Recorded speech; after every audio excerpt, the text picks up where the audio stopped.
Hey guys, welcome back to my channel अर्थशास्त्र की नगरी। सो गाइस, इससे प्रीवियस वीडियो में मैंने आपको जो है लागत वाले चैप्टर में कुछ लागतों के बारे में बताया था, जो कि आपकी एग्जाम के पॉइंट ऑफ व्यू से बहुत ही ज्यादा इंपॉर्टेंट है। अगर आपने वो वीडियो नहीं देखी है तो मेरे भाई सबसे पहले जाके आप वो वीडियो देख लीजिए, क्योंकि एग्जाम में आप में जो है उसमें से कुछ ना कुछ कॉस्ट आपकी जो है वो पूछ लेता है। एग्जाम के पॉइंट ऑफ व्यू से वो सारी कॉस्ट बहुत ही ज्यादा इंपॉर्टेंट है। तो ईमानदारी से अगर आपने वो वीडियो देखी है तो उसके लास्ट में मैंने आपको बताया था, क्योंकि आपके जो फैक्टर्स होते हैं वो दो तरीके के होते हैं, इसलिए हम जो है लागतों को भी दो कैटेगरी में डिवाइड कर देते हैं। अल्पकालीन लागतें, दीर्घकालीन लागतें। अल्पकालीन में मैंने आपको बताया था 7 तरीके की लागतें होती हैं, और दीर्घकाल में मैंने आपको बताया था कि 3 तरीके की लागतों को हम जो है डिस्कशन करते हैं। आज हम इस वीडियो के अंदर जो डिस्कशन करने जा रहे हैं वो करने जा रहे हैं अल्पकालीन लागतों के बारे में, कि अल्पकालीन लागतें जो है आखिर क्या दिक्कत, क्या परेशानी होती है। तो बिना बकवास किए मुद्दे को शुरू करते हैं। सबसे पहली लागत जो है यहाँ पर हम पढ़ने वाले हैं स्थिर लागत कह सकते हो इसको, या कुल स्थिर लागत भी कह सकते हो, ऊपरी लागतें भी कहते हैं इसको, या अप्रत्यक्ष लागतें भी कहते हैं। ठीक है, ये सब इसी के नाम है, आपको ध्यान रखने हैं। टोटल फिक्स कॉस्ट कहते हैं इसको इंग्लिश में, या फिक्स कॉस्ट भी आप इसको कह सकते हो, ओवरहेड भी कह सकते हो, या इनडायरेक्ट कॉस्ट भी कह सकते हो।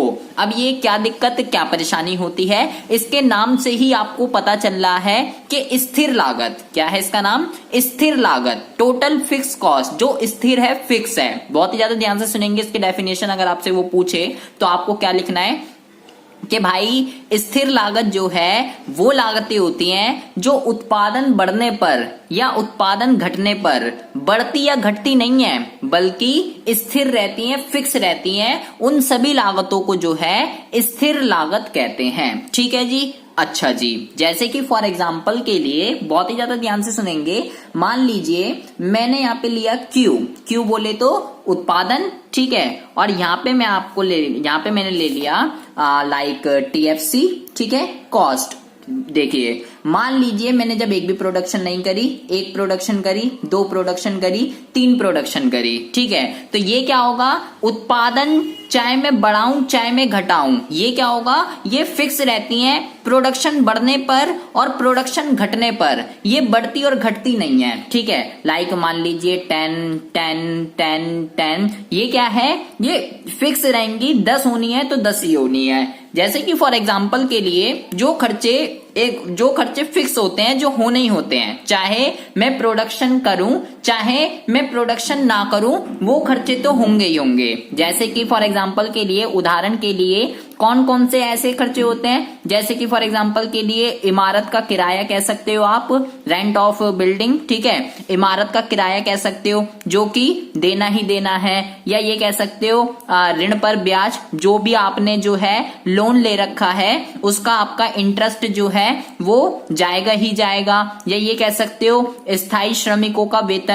स्थायी श्रमिक कौन से होते हैं, जो कि फिक्स होते हैं आपकी ऑर्गेनाइजेशन के अंदर, जिसको आप हटा नहीं सकते हो, तो स्थायी श्रमिकों का वेतन कह सकते हो आप। तो ये सब ऐसे खर्चे होते हैं जो भैया होने ही होने हैं, चाहे कुछ भी हो जाए। ठीक है, ये तो फिक्स है, और इन्हीं सबको क्या कहते हैं, इन्हीं सबको कहते हैं स्थिर लागत या कुल स्थिर लागत। ठीक है, अगर हम बात करें गाइस इसके कर्व की, तो इसका जो कर्व है, क्योंकि ये फिक्स है, तो इसका जो कर्व है गाइज वो आपका बनेगा कुछ इस तरीके से। अगर मैं इसका कर्व ड्रॉ करूं, ये मैंने ले लिया x एक्सिस, ये मैंने ले लिया y एक्सिस, और ये मैंने ले लिया ओरिजिन। ठीक है, तो अगर मैं यहाँ पे लिख दूं TFC और यहाँ पर मैं लिख दूं उत्पादन, ठीक है, अगर मैं इस कर्व को ड्रॉ करूं, इसको यहाँ पे बना दूं, तो गाइज इसका जो कर्व है वो बनेगा पैरेलल टू x एक्सिस। क्या बनेगा, पैरेलल टू x एक्सिस बनेगा, लाइक समथिंग लाइक दिस। ठीक है, ये हो गया TFC, और ये किस चीज को शो कर रहा है,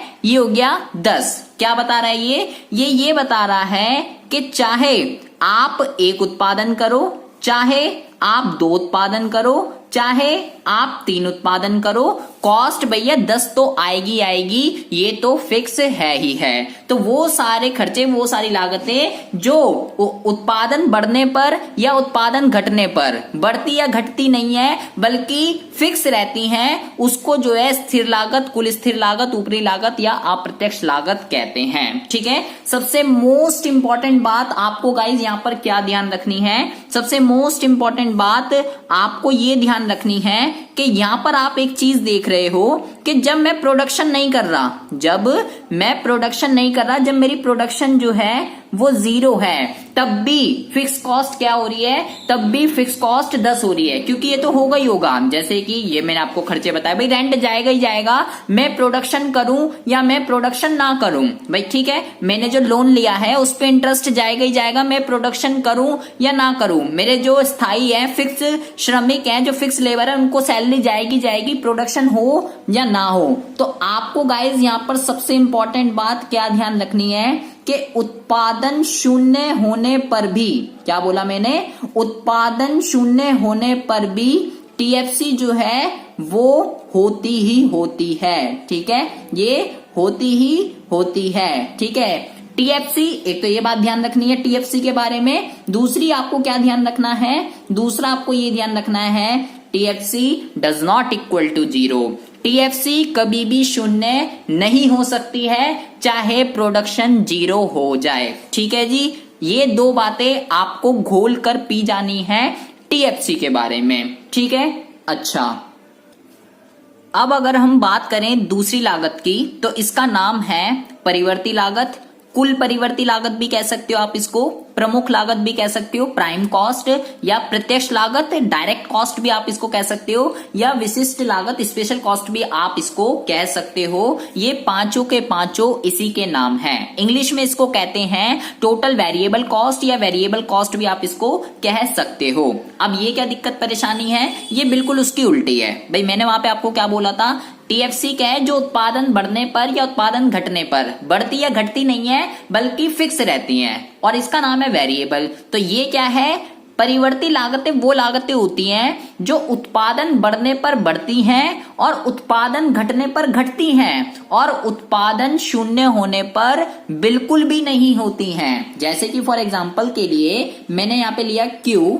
0 1 2 3, ये मैंने यहाँ पे ले लिया। ठीक है, और अगर मैं अब यहाँ पे लिख लूं टीवीसी, टोटल वेरिएबल कॉस्ट, या वेरिएबल कॉस्ट भी आप लिख सकते हो। ठीक है, तो मान लीजिए लाइक जब 0 है तो अब की बार यहाँ पे 0 आएगा। गाइज ये आपको ध्यान रखना है। वहां पर मैंने क्या लिखा था ऊपर, देखिए ये 0 पर भी होती हैं, प्रोडक्शन ना हो तब भी होगी, लेकिन परिवर्ती लागतें केवल तभी होती हैं जब क्या होगा, जब प्रोडक्शन होगी, जब प्रोडक्शन होगी तभी आपको जो है ये खर्चे होते हैं, अदरवाइज नहीं होते हैं। लाइक मान लीजिए 10 20 30, तो ये हो गया जी परिवर्ती लागतें। ठीक है, इसका अगर मैं एग्जांपल की बात करूं, कौन कौन से एग्जांपल इसके हो सकते हैं, जैसे मैंने आपको अभी ऊपर बताया उसका उल्टा ही लिख दीजिए। जैसे मैंने ऊपर आपको बताया स्थायी श्रमिक, क्या बताया मैंने, स्थायी श्रमिक मैंने आपको बताया। तो एक होते हैं स्थायी श्रमिक, एक होते हैं आपके अस्थायी श्रमिक। तो अस्थायी श्रमिकों का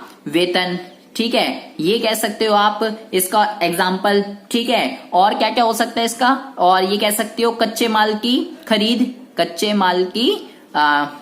माल लिख लेना है, कच्चे माल की खरीद, ये कह सकते हो आप। भाई अगर मेरे को ज्यादा प्रोडक्शन करनी है तो मुझे ज्यादा रॉ मटेरियल चाहिए, अगर मुझे कम प्रोडक्शन करनी है तो मुझे कम रॉ मटेरियल चाहिए, और अगर मुझे प्रोडक्शन करनी ही नहीं है तो मुझे चाहिए ही नहीं रॉ मटेरियल। ठीक है, साथ के साथ ये कह सकते हो ईंधन कह सकते हो। ठीक है, और कच्चा माल हो गया, ईंधन हो गया, अस्थायी श्रमिकों का वेतन, ये सारे जो है आपके परिवर्ती लागतों के एग्जाम्पल हैं। ठीक है, यहाँ पर आपको क्या ध्यान रखना है, इसके बारे में आपको दो बातें बहुत ही ज्यादा ध्यान रखनी है। मैं यहाँ नोट 2 लिख देता हूं। ठीक है, इसके बारे में क्या ध्यान रखना है कि टीवीसी जो है वो 0 हो सकता है, टीवीसी जो है ये 0 हो सकता है। टीवीसी 0 कब होता है, व्हेन प्रोडक्शन इज 0। ठीक है, और दूसरा क्या ध्यान रखना है आपको, दूसरा ये ध्यान रखना है कि उत्पादन बढ़ने पर ये बढ़ती हैं, उत्पादन घटने पर ये घटती हैं। ठीक है, तो अगर हम इसके बात करें इसके कर्व की, तो इसका कर्व गाइस आपको बहुत ही ज्यादा ध्यान से सुनना है। इसका कर्व कैसे बनता है और क्यों बनता है। ठीक है, और ऐसा ही क्यों बनेगा इस शेप का। ये मैंने ले लिया एक्स एक्सिस, ये मैंने ले लिया वाई एक्सिस, और ये मैंने ले लिया ओरिजिन। ठीक है, क्योंकि ये लागतें 0 हो सकती है, इसलिए ये जो कर्व है ये मूल बिंदु से आपका जो है स्टार्ट होता है। ठीक है, मूल बिंदु किसको कहते हैं, इसको जो है मूल बिंदु कहते हैं। तो इसका जो कर्व है वो कैसे बनेगा, देखिए तो इसका जो कर्व है गाइस वो आपका बनता है कुछ इस शेप का। इस शेप को क्या कहते हैं, इस शेप को आपको ध्यान रखना है, इस शेप को कहते हैं गाइस इनवर्स एस। क्या कहते हैं इसको, इनवर्स एस शेप का जो है आपका टीवीसी बनता है। सबसे पहली बात तो आपको ये ध्यान रखनी है, और इसका कारण आपको ध्यान रखना है कि आखिर ये इनवर्स एस शेप का जो है क्यों बनता है। तो इसका कारण है गाइज परिवर्ती अनुपात के प्रतिफल का नियम। क्या है रीजन इसका, परिवर्ती अनुपात के प्रतिफल का नियम। ये जो है प्रतिफल का नियम, ये इसका जो है रीजन है, जिसकी वजह से जो है ये इनवर्स एस शेप का बनता है। ये ऊपर उठता हुआ क्या बता रहा है, ये ऊपर उठता हुआ ये बता रहा है कि जैसे जैसे प्रोडक्शन बढ़ेगी, जैसे जैसे प्रोडक्शन बढ़ेगी वैसे वैसे आपकी कॉस्ट क्या हो रही है, वैसे वैसे आपकी कॉस्ट जो है वो इंक्रीज हो रही है। तो ये होता है आपका परिवर्ती लागत, कह सकते हो कुल परिवर्ती लागत या प्रमुख लागत, प्रत्यक्ष लागत। ठीक है, क्या क्या बातें ध्यान रखनी है, ये प्रोडक्शन जीरो होने पर जीरो हो सकती हैं, ये प्रोडक्शन जीरो होने पर जीरो हो सकती हैं, बट टीएफसी कभी भी जीरो नहीं होता है, क्योंकि वो तो फिक्स खर्चे हैं जो होने ही होने हैं। तो ये हो गई आपकी दूसरी तरीके की लागत। अब आते हैं तीसरे मुद्दे पर। तो तीसरे मुद्दे का नाम है टोटल कॉस्ट। क्या नाम है, टोटल कॉस्ट।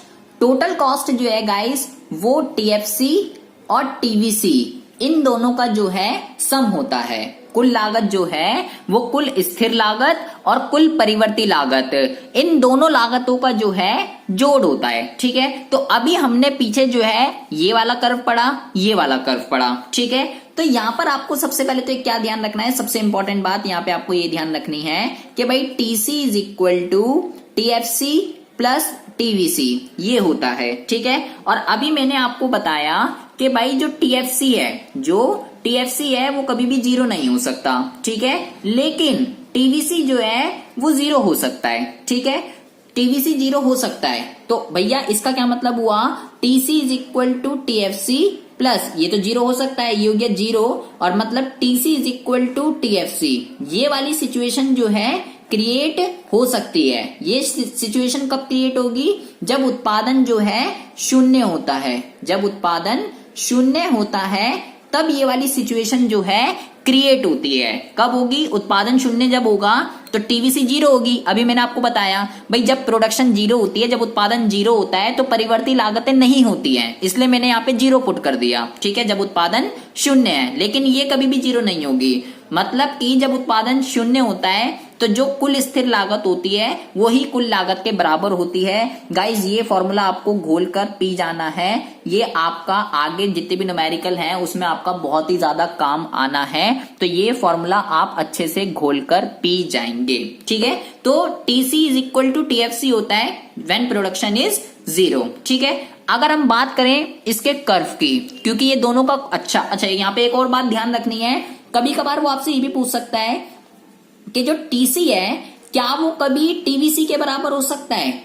टीसी जो है वो टीवीसी के बराबर हो सकता है, आप खुद बताइए, ये मेरा क्वेश्चन है भाई। टीसी टीएफसी के बराबर हो सकता है क्या, टीसी टीवीसी के भी बराबर हो सकता है? नहीं, ये सिचुएशन गाइज आपकी कभी भी क्रिएट नहीं हो सकती है। क्यों नहीं क्रिएट हो सकती है, बिकॉज अभी मैंने आपको बताया कि TFC does not equal to zero. भाई जब ये कभी जीरो होगा ही नहीं, जब ये वाला हटेगा ही नहीं, तो ये दोनों आपस में बराबर कैसे होंगे। टीसी कभी भी टीसी जो है कभी भी टीवीसी के बराबर नहीं हो सकता है। ठीक है, क्योंकि इन दोनों के जो बीच का अंतर है वो भाई साहब कौन है, वो है टीएफसी, जो कभी भी जीरो नहीं होगा। तो इसके कर्व की अगर हम बात करें तो भैया ये दोनों का कॉम्बिनेशन है, तो ये कैसे बनेगा, ये मैंने बना दिया आपका वाई एक्सिस, ये मैंने बना दिया आपका एक्स एक्सिस, और ये मैंने बना दिया आपका ओरिजिन। यहाँ पे मैंने लिख दिया लागतें और यहाँ पे मैंने लिख दिया उत्पादन। ठीक है, तो अभी मैंने आपको दोनों के दोनों कर्व बनाए, बस उसको जो है ज्वाइन कर दीजिए। ये हो गया आपका लाइक टीएफसी। ठीक है, ये हो गया टीएफसी, और अभी मैंने आपको टीवीसी बताया एस शेप का बनेगा। कैसे, देखिए, तो अगर मैं इन तीनों कर्व को एक साथ बना दूं तो ये हो गया टीएफसी, ये मैंने आपको बताया भी, टीवीसी एस शेप का बनेगा। और जो टीसी है गाइज, ये आपको ध्यान रखना है, टीसी जो है वो यहां से स्टार्ट होगा, ठीक है, ओरिजिन से कभी भी स्टार्ट नहीं होगा। आपको क्या ध्यान रखना है, TC does not equal to zero. TC कभी भी जीरो नहीं हो सकता। क्यों नहीं हो सकता टीसी कभी भी जीरो? क्योंकि टीसी जो है वो इन दोनों कॉस्ट का सम होता है। क्योंकि भाई ये जब जीरो नहीं हो सकता तो ये भी जीरो नहीं होगा, ठीक है। टीसी कभी भी जीरो नहीं होता है, इसलिए इसका जो कर्व है वो कभी भी ओरिजिन से स्टार्ट नहीं होगा। इस पॉइंट पर क्या हो रहा है, इस पॉइंट पर टीसी और टीएफसी दोनों ही आपस में क्या है, बराबर हैं। और ये जो दोनों कर्व है ये आपस में कभी भी नहीं मिलेंगे। क्यों? क्योंकि इसके बीच का जो अंतर है, इसके बीच का जो अंतर है टीसी और टीवीसी का, अभी मैंने आपको बताया। कौन है इन दोनों के बीच का अंतर? इन दोनों के जो बीच का अंतर है वो टीएफसी है, जो कि कभी भी शून्य नहीं होगा, ठीक है जी। अच्छा जी, हमने पढ़ लिया कुल स्थिर लागत, हमने पढ़ लिया कुल परिवर्ती लागत, फिर हमने पढ़ लिया कुल लागत, ठीक है। ये इनवर्स एस शेप का क्यों होता है ये भी मैंने आपको बता दिया। परिवर्ती अनुपात के प्रतिफल का नियम, जो कि क्या कहता है कि भाई जब एक साधन स्थिर रहता है और केवल एक परिवर्ती मात्रा में चेंज होता रहता है तो एमपी पहले बढ़ता है, फिर कम होने लगता है और अंत में ऋणात्मक हो जाता है, ठीक है। ये कहता है, उसी की वजह से ये जो कर्व है इनवर्स एस शेप का बनता है, ठीक है। ये हमने अच्छे से पढ़ लिया है। तो अब आते हैं अगले मुद्दे पर। इसका नाम है औसत स्थिर लागत। क्या नाम है? औसत स्थिर लागत, एवरेज फिक्स कॉस्ट। अब ये क्या दिक्कत, क्या परेशानी होती है भाई? औसत जहां पर भी आ जाए, औसत जहां पर भी आ जाए, उसका जो लिंक होता है, उसका लिंक होता है प्रति इकाई से। प्रति इकाई का क्या मतलब है? एक इकाई से, ठीक है। तो अभी मैंने आपको पीछे पढ़ाया स्थिर लागत, ठीक है। अब औसत स्थिर लागत क्या होती है? औसत स्थिर लागत ये बताती है कि मान लीजिए अगर मैं ये बोलूं कि 100 कुर्सी बनाने की, जो मान लीजिए अगर मैं आपसे ये बोलूं कि 100 कुर्सी बनाने की आपकी जो टीएफसी है वो आती है, मान लीजिए 1000 रुपए, ठीक है। कितनी आती है? 1000 रुपए आती है 100 कुर्सी बनाने की टीएफसी, ठीक है। अगर मैं आपसे ये बोलूं कि एक कुर्सी बनाने की आप वो बताइए कि आपकी कॉस्ट कितनी आ रही है, तो आप क्या करोगे भाई? 1000 आती है 100 बनाने की, 2 जीरो से 2 जीरो गए तो 10 आ गया। एक कुर्सी बनाने की क्या कुल, एक कुर्सी बनाने की औसत स्थिर लागत। तो यही क्या है? यही आपका एएफसी है। AFC is equal to TFC divided by Q. TFC क्या है? कुल स्थिर लागत, और क्यू क्या है? क्यू जो है आपकी, वो है आपका उत्पादन। कितनी कुर्सियां बना रहे थे? हम बना रहे थे 100 कुर्सियां, ठीक है। अच्छा जी, अब आते हैं बात मुद्दे पर। गाइज यहां पर आपको औसत स्थिर लागत के बारे में सबसे इंपॉर्टेंट बात आपको क्या ध्यान रखनी है? सबसे इंपॉर्टेंट बात आपको ये ध्यान रखनी है, जब हम 100 कुर्सियां बना रहे थे 1000 रुपए का खर्चा आ रहा था, एक कुर्सी की जो कॉस्ट आ रही थी वो आ रही थी 10, ठीक है। अब क्योंकि भाई मान लीजिए 1000 अपॉन में, क्योंकि कॉस्ट तो टीएफसी तो फिक्स रहेगी। टीएफसी तो क्या होती है? टीएफसी तो फिक्स रहती है, चाहे मैं प्रोडक्शन को बढ़ाऊं चाहे मैं प्रोडक्शन को घटाऊं, ठीक है। मान लीजिए मैंने 100 से जो है मैंने कर दिया 200। कितनी कर दी मैंने? 100 से मान लीजिए मैंने 200 कर दी, तो 2 जीरो से 2 जीरो कट गए, 2 एकम 2, 2 पंजे 10, ये आ गया आपका 5, ठीक है। अच्छा, मान लीजिए मैं अपनी प्रोडक्शन को जो है और बढ़ा दूं, मान लीजिए मैं 200 से कर दूं 500, तो 2 जीरो से 2 जीरो, ठीक है, 5 एकम 5, 5 दूनी 10। तो गाइज यहां पर आप क्या देख रहे हो? बहुत ही ज्यादा ध्यान से सुनना है आपको, ये लाइन माइंड में फिक्स कर लेनी है।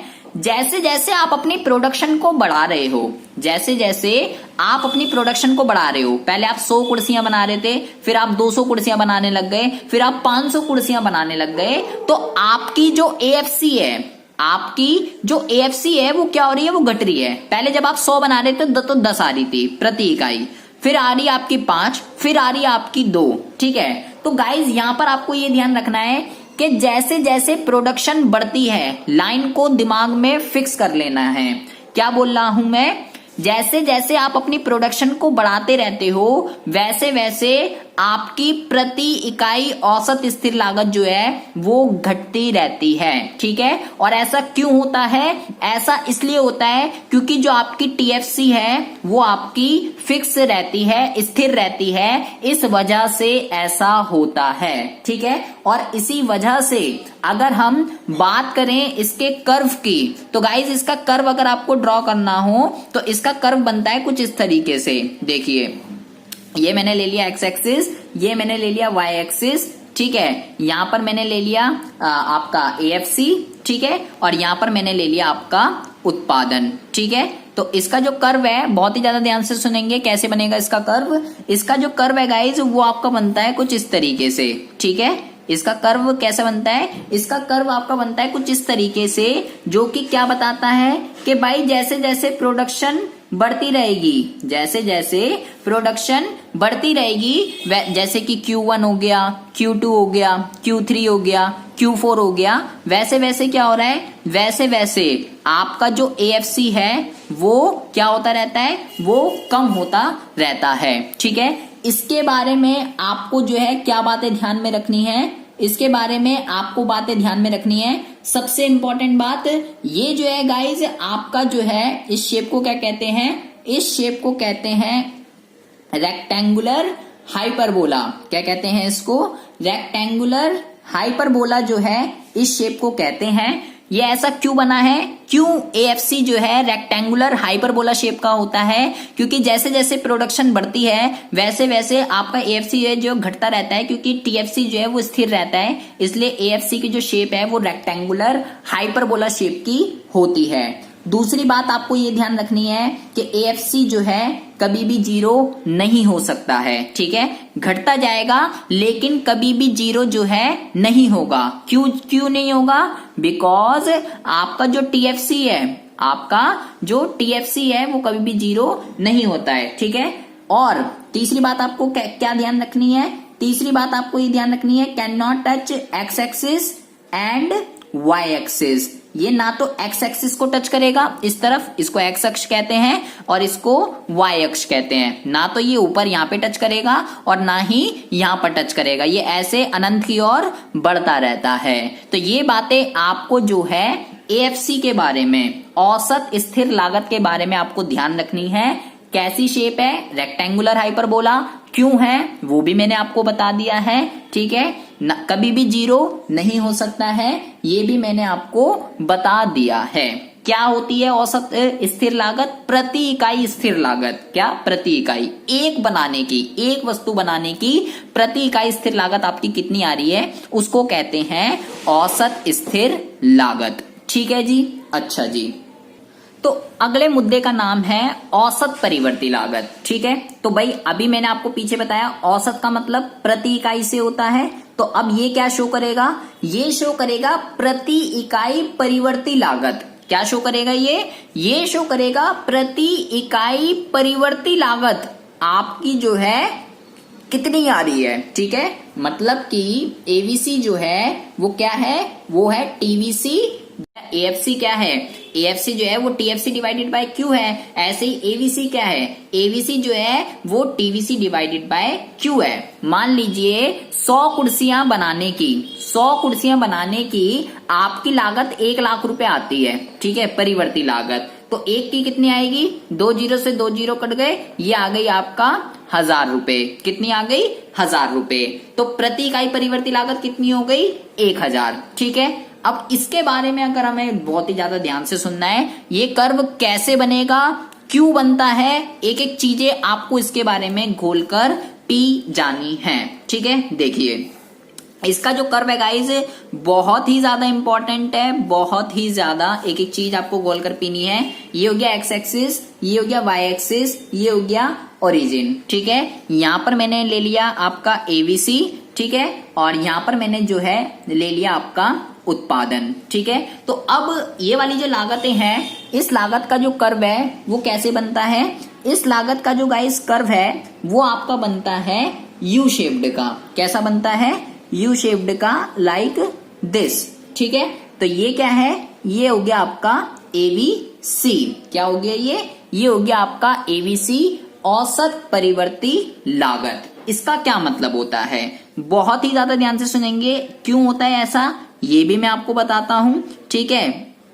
और देखिए पहले मैं बना देता हूं तब आपको समझ में आएगा। इसको पहले मैं नाम देता हूं, मान लीजिए ये हो गया Q1, ये हो गया Q2, ये हो गया Q3, ये हो गया Q4, ये हो गया Q5 और ये हो गया Q6, ठीक है। तो अब यहाँ पे आपको बहुत ही ज्यादा ध्यान रखना है, इसके बारे में आपको दो चीजें ध्यान रखनी है। नोट, सबसे पहला क्या ध्यान रखना है कि इसकी जो आकृति है, इसकी जो आकृति है वो कैसी होती है, वो होती है गाइज यू शेप्ड की। कैसी होती है, इसकी आकृति जो है वो यू शेप्ड की होती है। और क्यों होती है उसका कारण आपको जो है पता होना चाहिए। इसका जो कारण है गाइज वो है आपका परिवर्ती अनुपात के प्रतिफल का नियम। क्या है, परिवर्ती अनुपात के प्रतिफल का नियम, प्रतिफल का नियम, ये जो है इसका रीजन है। परिवर्ती अनुपात के प्रतिफल के नियम के कारण आपका जो एबीसी वक्र है वो क्या होता है, वो आपका यू आकृति का जो है होता है, ठीक है। अब परिवर्ती अनुपात के प्रतिफल का नियम क्या कहता है, परिवर्ती, देखो शुरू में तो ये लागतें घटती हैं भैया, यू शेप्ड का क्यों होता है, क्योंकि गाइस देखो पहले मैं प्रोडक्शन कर रहा था Q1, फिर कर रहा था Q2, फिर कर रहा था Q3, फिर कर रहा हूं Q4, Q5, Q6।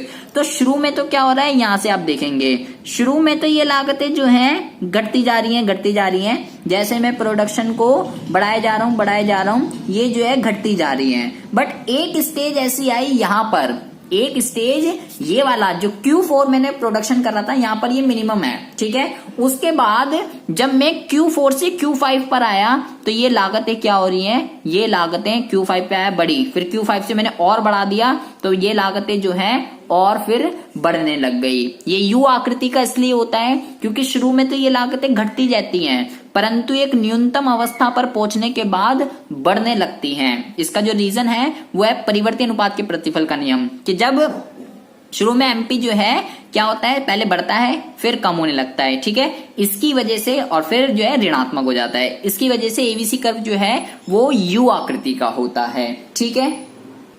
तो ये हो गया आपका औसत परिवर्ती लागत के बारे में। अब आते हैं अगले मुद्दे पर, इसका नाम है औसत कुल लागत, औसत कुल लागत, ठीक है। आप इसको जो है औसत लागत भी आप इसको कह सकते हो, ठीक है। और एटीसी भी इसको कहते हैं या एसी भी आप इसको कह सकते हो, ठीक है, या एसएसी, ठीक है। शॉर्ट रन मैंने आपको बताया था, इन सबके आगे आप एस लगा सकते हो, शॉर्ट रन एवरेज कॉस्ट भी आप इसको कह सकते हो। अब ये क्या है जी, जैसे टीसी जो है इन दोनों का सम होता है, ऐसे एसी या एटीसी जो है वो सम होता है एएफसी का और एवीसी का, इन दोनों का जो है सम होता है, ठीक है। तो अब इसके कर्व की अगर बात करें तो इसका जो कर्व है वो कैसे बनेगा, देखिए दोनों जो हमने कर्व सीखे हैं वो यहां पर जो है हम ड्रॉ कर देंगे, ठीक है। ये हो गया वाई एक्सिस, ये हो गया आपका एक्स एक्सिस, ये हो गया एक्स एक्सिस, ये हो गया वाई एक्सिस और ये हो गया आपका ओरिजिन, ठीक है। अब जो दोनों के दोनों कर्व हमने पढ़े हैं वो ही यहाँ पर एएफसी और एबीसी, उन दोनों का एक कॉम्बिनेशन है। तो भाई एएफसी अभी हमने पढ़ा, एएफसी तो बनता है आपका कुछ इस तरीके से, ठीक है। क्यों बनता है ऐसा, क्योंकि जैसे जैसे प्रोडक्शन बढ़ती है वैसे वैसे एएफसी घटता रहता है, क्योंकि टीएफसी जो है वो फिक्स रहता है, कांस्टेंट रहता है, हाइपरबोला, रेक्टेंगुलर हाइपरबोला इसकी जो है शेप होती है, ठीक है। फिर अभी हमने ऊपर ये पढ़ा एबीसी, इसको भी हम जो है ड्रॉ कर देंगे, यू शेप्ड का जो है ये आपका बनता है। तो इसको कैसे ड्रॉ करेंगे, ये हो गया आपका एबीसी, ठीक है। ये दोनों कर्व हमने यहाँ पर ड्रॉ कर लिए हैं। अब तीसरा कर्व, क्योंकि ये इन दोनों का जो है सम होता है, तो ये कहां पर बनेगा, ये बनेगा जी आपका यहां पर, देखिए। तो ये मैंने जो है ड्रॉ कर दिया एसी, औसत लागत भी आप इसको कह सकते हो, या एटीसी भी आप इसको कह सकते हो। इसके बारे में आपको क्या क्या चीजें ध्यान रखनी है, इसके बारे में भी आपको ये ध्यान रखना है कि इसकी भी जो आकृति है गाइस वो भी आपकी जो है यू शेप्ड की होती है। कारण इसका आपको ध्यान रखना है, कारण इसका क्या है, परिवर्ती अनुपात के प्रतिफल का नियम। परिवर्ती अनुपात के प्रतिफल का नियम जो है, इसके कारण जो है ये यू आकृति का होता है। क्या कहता है परिवर्ती अनुपात के प्रतिफल का नियम? सबसे पहले कौन सी स्टेज आती है? सबसे पहले स्टेज आती है बढ़ते प्रतिफल की। तो जब ये जब ये बढ़ता है बढ़ते प्रतिफल, तो एसी क्या होता है? एसी कम होता है, पहले ये घटता है, ठीक है। फिर क्या होता है? फिर जब घटते की बात आती है, जब घटते प्रतिफल जब होता है, तो फिर क्या होता है? तो ये जो है बढ़ने लगती हैं, ठीक है। शुरू में तो ये लागतें घटती हैं, परंतु एक न्यूनतम अवस्था पर पहुंचने के बाद जो है वो बढ़ने लगती हैं, ठीक है जी। चाहे यू आकृति हो, जिसकी मैंने यू आकृति आपको बताई, ठीक है, इसकी होती है, इसकी होती है, और उसके बाद मैंने आपको क्या बताया? उसके बाद मैंने आपको बताया जैसे टीवीसी की इनवर्स एस होती है। सबकी सब आकृति का जो रीजन है वो परिवर्ती अनुपात के प्रतिफल का नियम होता है, जो प्रीवियस वीडियो में हम अच्छे से भली बाती पढ़ चुके हैं, ठीक है। क्या होता है वो हम सब अच्छे से पढ़ चुके हैं। तो ये हो गया आपका औसत लागत, ठीक है। अब आती है औसत लागत को आप ऐसे भी लिख सकते हो कि भाई जैसे ऊपर अभी हमने बताया, औसत लागत को ऐसे भी लिख सकते हो टीसी डिवाइडेड बाय क्यू, ठीक है। भाई जब औसत स्थिर लागत और औसत परिवर्ती लागत वैसे निकलती है, तो ऐसे ही औसत लागत भी निकल सकती है, ठीक है। ये भी कह सकते हो औसत लागत जो है एएफसी और एवीसी का सम होता है, ये भी कह सकते हो, या आप ये भी कह सकते हो। दोनों में से आपको जोन सा भी लिखना हो वो आप लिख सकते हो औसत लागत के बारे में। अब हम बात करते हैं अपनी आखिरी, जिसका नाम है सीमांत लागत। क्या है इसका नाम? इसका नाम है जी सीमांत लागत। मार्जिनल कॉस्ट क्या होती है गाइस? ये आपका बहुत ही ज्यादा इंपॉर्टेंट है। मार्जिनल कॉस्ट जो है क्या होती है, कैसे इसकी आकृति बनती है? देखिए, मैंने आपको बोला कि 100 कुर्सी बनाने की आपकी जो टोटल कॉस्ट है, टोटल कॉस्ट मान लीजिए 10,000 रुपए आ रही है आपकी टोटल कॉस्ट, ठीक है। जैसे ही आपने एक एक्स्ट्रा चेयर बनाई, तो मान लीजिए आपकी कॉस्ट आ रही है 10,500, ठीक है। तो मार्जिनल कॉस्ट जो है वो क्या होगी? मार्जिनल कॉस्ट होती है गाइस एक अतिरिक्त इकाई बनाने की जो कॉस्ट होती है, तो कितनी आ रही है जी आपकी? वो आ रही है 500।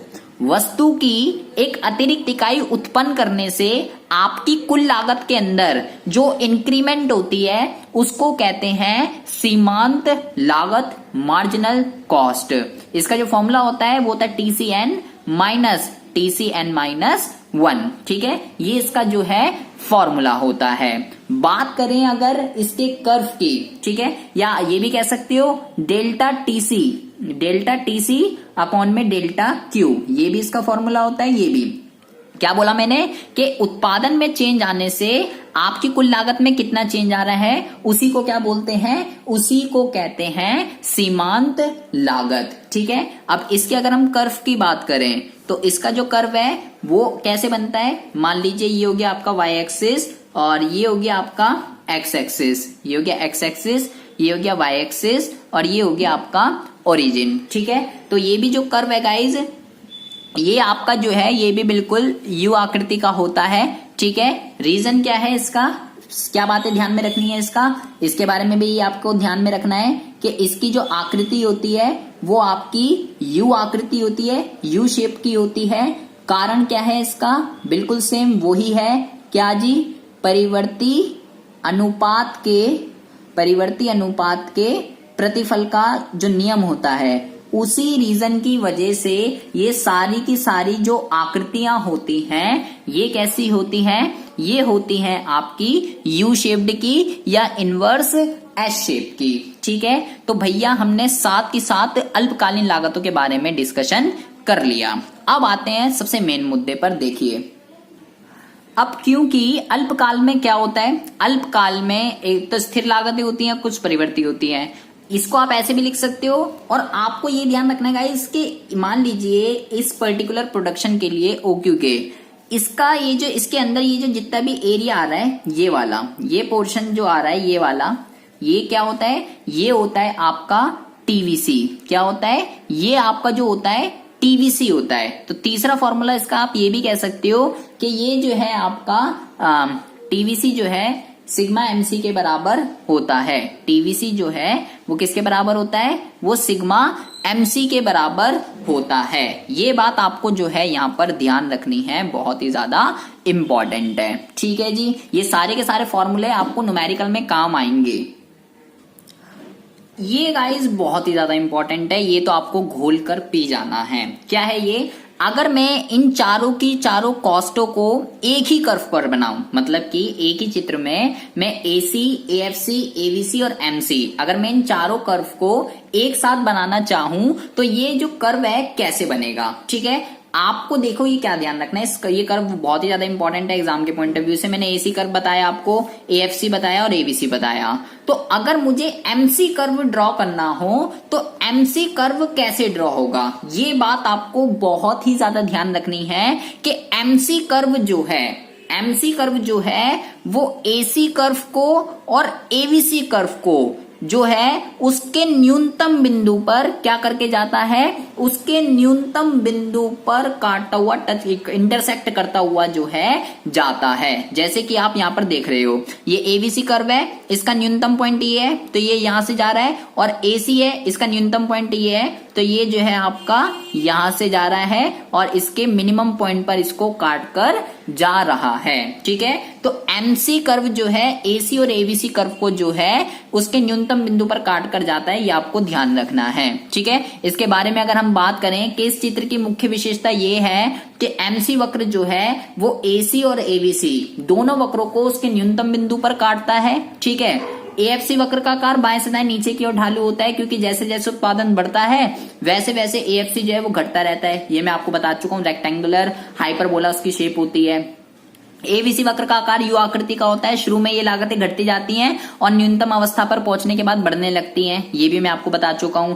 जब एसी घटती है तो एमसी एसी की तुलना में ज्यादा तेजी से कम होता है, इसलिए एमसी वक्र एसी वक्र से नीचे रहता है। क्या मतलब कि क्या कह रहा है, मतलब घट तो दोनों ही रही हैं, लेकिन एसी जो है एसी की तुलना में वो क्या हो रहा है, ज्यादा तेजी से गिर रहा है, इसलिए एमसी वक्र जो है वो हमेशा उससे नीचे रहता है। ठीक है, जब एसी बढ़ती है तो एमसी एसी वक्र अधिक, ये भी हम पढ़ेंगे इसके बारे में रिलेशन। ठीक है, बाकी आप इसमें लिख सकते हो, बट यहाँ पे आपको फिर आगे वाली वीडियो में हम पढ़ेंगे इसका। आपको फिलहाल ये ध्यान रखना है कि अगर चारों एक ही साथ बनाने हो, चारों के चारों, तो ये इसको मिनिमम पॉइंट पे इंटरसेक्ट करके जाता है।